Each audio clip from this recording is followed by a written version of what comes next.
All right, what's going on, brothers? Hopefully everything's going good. Hopefully everything's going well. All right, brothers, work with me. I do got to up my game. I will admit, but I'm gonna try to do this video. Tom Sowell talks about a lot of the things that Southern blacks have is from rednecks, and I believe he's actually telling the truth. Especially, I would say a good remnant of that is in Louisiana, brothers. Matter of fact, I would say that you could use the whole state of Louisiana, not just Louisiana, Alabama, Mississippi. It's a lot of people, a lot of Caucasians who act. You guys, certain people, certain brothers and sisters in other demographics like the Midwest or something like that. You might say what they act, you know, like black people or similar. You know what I mean? Like you'll have you know what I'm saying. You probably be more comfortable with them, like certain by the way they act. And I'm gonna try to give an example of that in real time, even today. I'm gonna try to give some examples of that. You know, they had some of the same mannerisms when I was coming up. It's some I met. It wasn't until I went to Texas was a whole lot different. Texas was a whole lot different. But throughout, I would say through my years of living, I would say the Louisiana, the Mississippi's, the Alabamas of the world, you can catch a lot of things, a lot of similarities between Caucasians and so-called blacks in the South. But anyway, and it's due to that what Tom Sowell will say that redneck culture, and I believe he's correct. But anyway, we're gonna without further ado, let's get right into it. I'm gonna try to give you some real live examples. But let's check this out.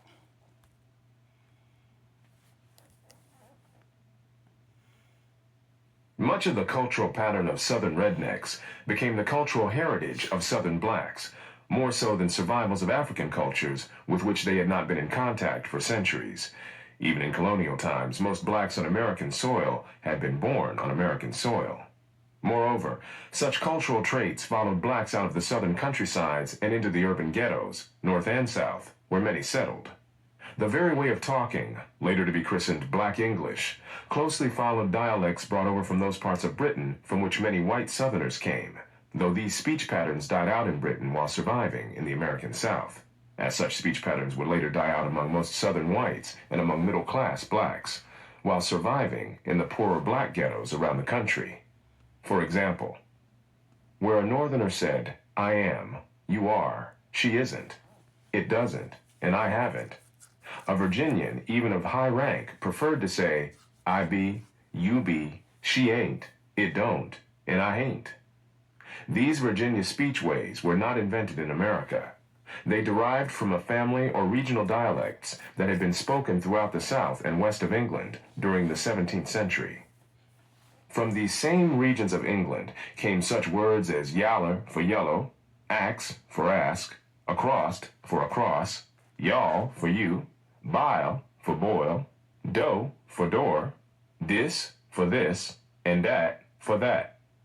Many of these usages have long since died out in England, though the word chitlins for hog entrails continued to be used in some localities in England, even in the 20th century, as such usage remained common among black Americans.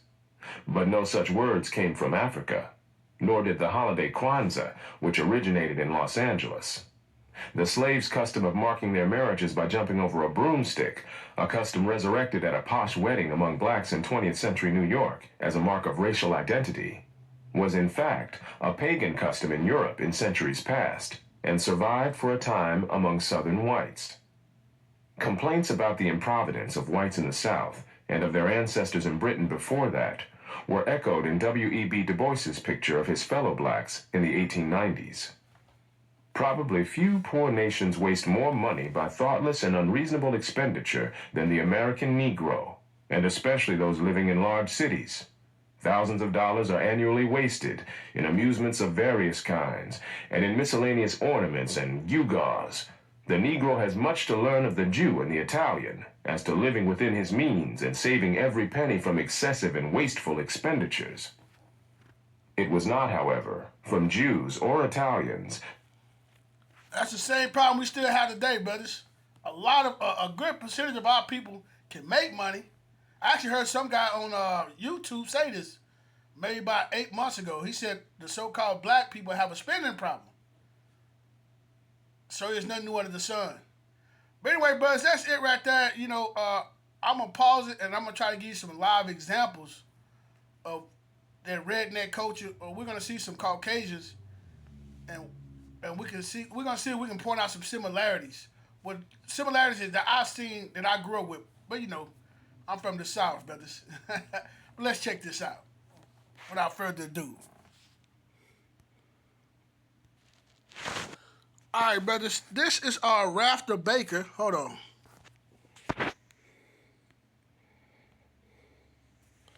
This is Rafter Baker, brothers. I think he will fall into the category of a Cajun. I could be wrong. But he's from Louisiana, South Louisiana.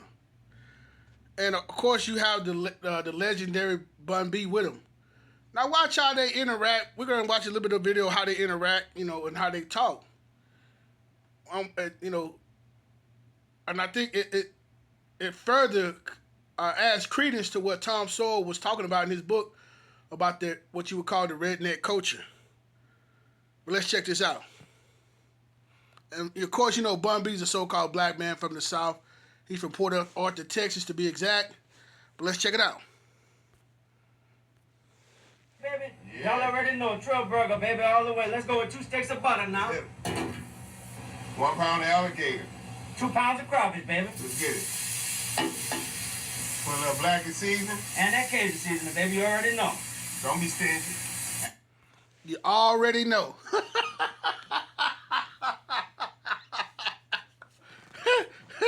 And Ralph is not imitating nobody, man. He's not imitating us.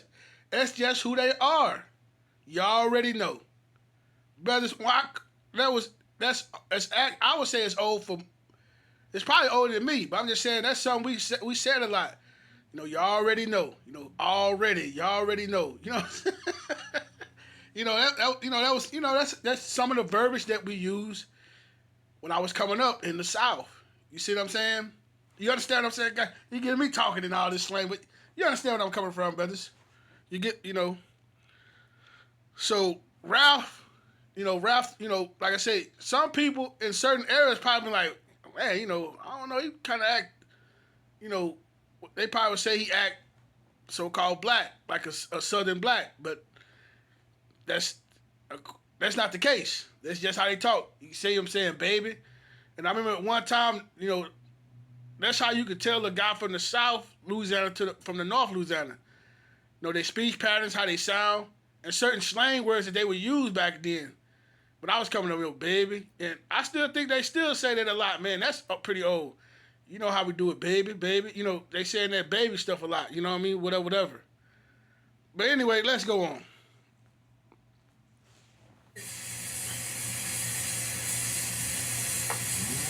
Now go up on there with that Trinity, baby. All right, y'all, Bun B done took over the grill. He knows a thing or two now. I might have watched an episode or 2. All right, now you're in there. 2 pounds of pasta. 16 ounces, y'all. Heavy whipping cream, baby. Go with it. 3 bags of Parmesan cheese now. Go ahead on hit it with that fresh parsley. The same seasoning as from earlier, go ahead and hit it again. And make sure you hit it with a little lemon now. The man can cook. He can burn. I give him that.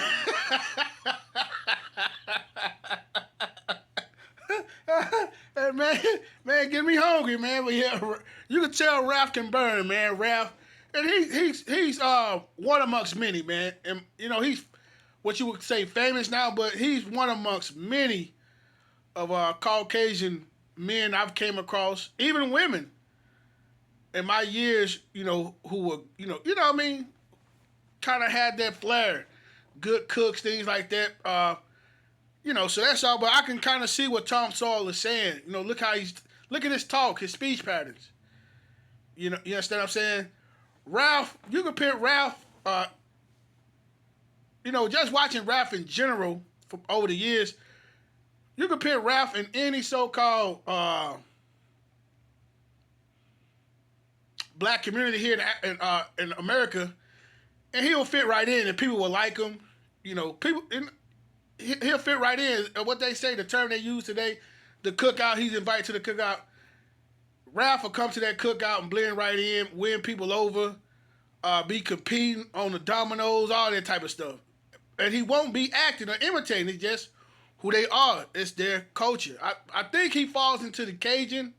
I could be wrong, brother, so don't give me the line, but you see the similarities, that's all. We'll play a little bit on, and I'm going to go to another guy. All right, y'all. Check it out. That ain't looking right. That's a trail meal for you right there. Hold up.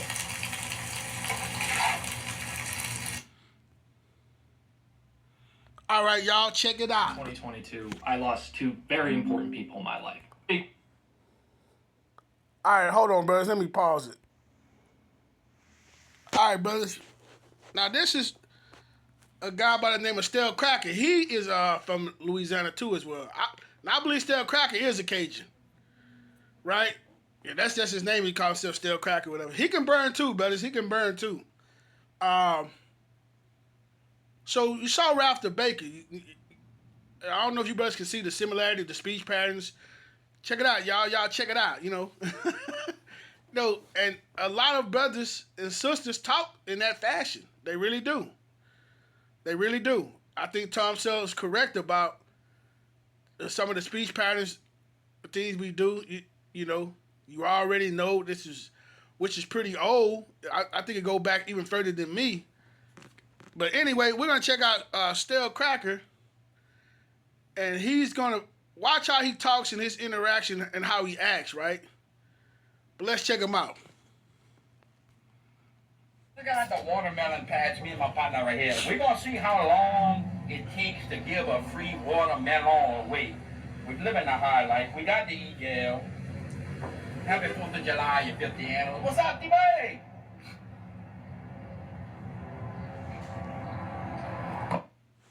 For you brothers who got family in the South, tell me you ain't got an uncle who acts similar to this.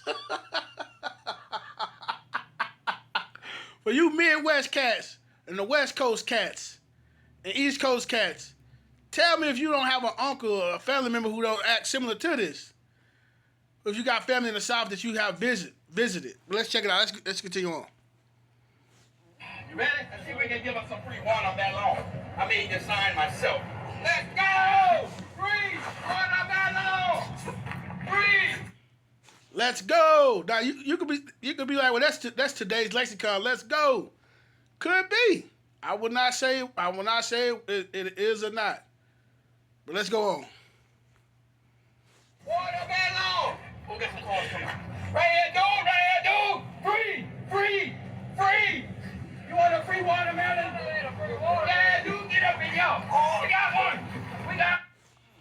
That's an old way of talking too. I know that ain't your boy over there. And what they say today, I know that's not to such and such. You know, that probably derives from that. I mean, when we was coming up, you know, like it could be your enemy. We'll say, hey man, you know, your boy out there. What? And it could be your enemy, you know. Things we'll be saying like that, you know, we'll do stuff like that. Like say you had a beef, I'm just giving an example. And and they'll come up to you, hey man, you know, I know that ain't your boy over there. I know that ain't your boy. You look to the side, that would be your ops, you know. These are just like he said, I know that ain't a free watermelon. You know, they might, which probably, and then you might have some, not y'all giving away free watermelon, which probably derives from that. I'm not saying it does, but I'm not saying I won't be surprised if it doesn't. Cause that go back before me, I believe. You know, I know we were saying that talking like that back then. But let's go on. What up, dude? Free water, free one, Dad. Tell your mom and them I said, hey, grab you one. Tell your mama and them I said.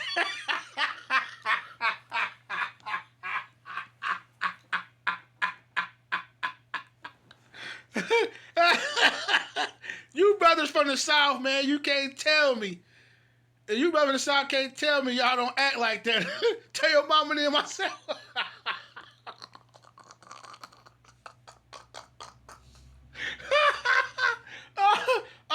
already, man. He got already, man. But yeah, you can't tell me. You can't tell me. Even I still have some of those talking things, because that's where I come from. Even though I haven't been there, I've been gone for many, many years. But yeah, let's go on. Awesome, dude. Put that thing on ice, boy. Let's give another one away. Oh, there you go. Happy 4th of July. We just got. But anyway, that shit right there, man. I think Tom Sowell is correct on that. I think this just add more credence. And I've seen it through Mississippi as well. And I'll even go as far as Alabama. You probably could throw Georgia and all that stuff in there too. But anyway, that's it right there. But that's all, man. I think Tom Sowell was correct on his analysis in his research. And my question for all you brothers, say you brothers who live in the Midwest and the West Coast and so on and so forth, have you ever visited the South and maybe your uncle act like this or somewhat similar? If you got family in the South and visit them and, maybe what you would call, family reunion or something, tell me if you don't find some similarities to how those two Caucasian men act with some of your family members who live in the South. So I think Tom Sowell was correct. That the so-called black culture is pretty much a derivative of the redneck culture. I would say, me personally, not trying to challenge Tom Sowell, but I think a lot of our so-called culture does derive from that, but I do think it's a mixture with things from Africa. Not saying, I'm just saying not saying like the custom, but I'm just saying some of our mannerisms. Like the way we dance, our movements and things like that. Our rhythm, our rhythm is still different. Like our rhythm is more close to a rhythm of that of Africa. Like, you can take a woman, let's just say a woman, a so-called black woman from America, and you can put it in South Africa amongst what I would classify as the Bantu people, whatever. And I'm willing to bet you within a day or within minutes or within hours, she'll be able to catch that beat. She'll be able to catch that rhythm. And if it's not one day or 1 week or whatever, I guarantee you, if it's not one day, I guarantee you within a week, she'll be able to catch that rhythm. A man as well. Maybe less than that. You understand what I'm saying? You could listen to that beat, you know what I mean, and move to it. But anyway, that's it, man. That's all. I'm just saying, but I'll leave it at that, though, man. But yeah, I think Tom Sowell is correct. All right, brothers, that's it. I'm out, man. Peace.